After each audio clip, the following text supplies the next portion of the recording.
Hey everybody, thank you for checking out Doc's Autos. Today we're working on the 2012 BMW X3 once again.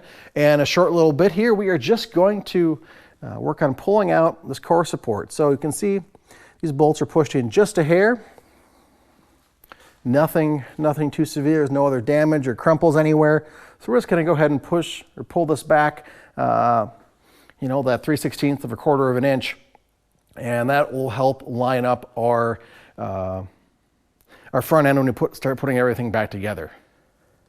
So what we're going to be doing here is just simply pulling this front core support back on the driver's side here about a quarter of an inch. And if you look over here on the passenger side, 3/16 and 1/8 of an inch, no big deal. No other damage to any of the frame back here. Nice that just a bolt on versus a welded, so it does make any repair or replacement far easier than crumpling up a whole section of the car here. And we'll get this pulled back in place, and that's going to help us with lining up all of our front end parts when we put it back together. So we'll just do this very quickly. So we'll go ahead and loosen this up just a hair.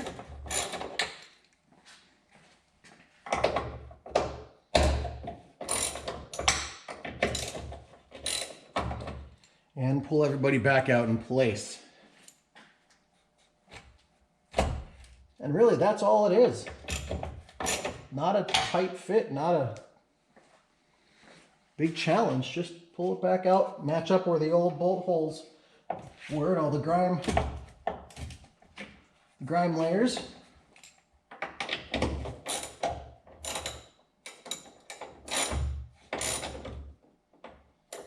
little tug.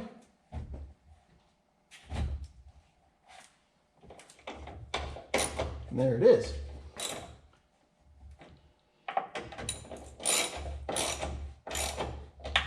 See, I've got come-alongs, I've got some body clamps, but you don't need it for this. Just a little bit of finesse, and out it comes.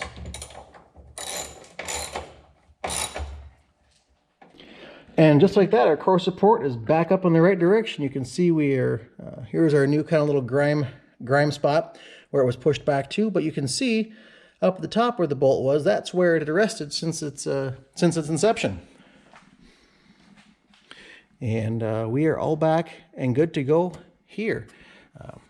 Notice the engine is a little bit dirty, so one of the things we'll be doing probably prior to reassembly of everything is going through lightly with the power washer and some clean air and just getting everything tidied up. I'll probably check out under this big cowl, make sure we don't have any leaks or anything that looks suspicious right now, and just try and get on top of anything that might rear its ugly head. A little bit of preventative maintenance is certainly worth its weight. Now, one last little bit here. One of the biggest exterior cosmetic issues was this front bumper, and you can see it does have some little bit of a damage to it. Now this I have no aspirations of trying to successfully pull out, but you can see there's a little dimple here. This can likely get pushed back out, and I've already pulled this front curl out quite a bit from what it was when I brought it home. And otherwise you can barely see it, but there's a little dimple right in here. And I'm not quite sure what landed on it, but over here on my shelf, I've got a pneumatic dent puller from Harbor Freight. So instead of having to go through and drill into the body and pull it back out, it's just a heavy-duty vacuum that runs off of your air compressor. So I'll hook that up one of these days and get that set up right as well. So, and now that we've moved this core support, back where it should be in place, that should also help the hood release a little more freely. It was pretty stiff for being released, and hopefully that now will be corrected. But it's nice, we don't have any damage to either of these clamps, which is really awesome. And everything else here looks to be in good order. So we will just make this a short video, and next I'm going to come back and probably look at that bumper assembly and what we need to do to resurrect that or simply replace it.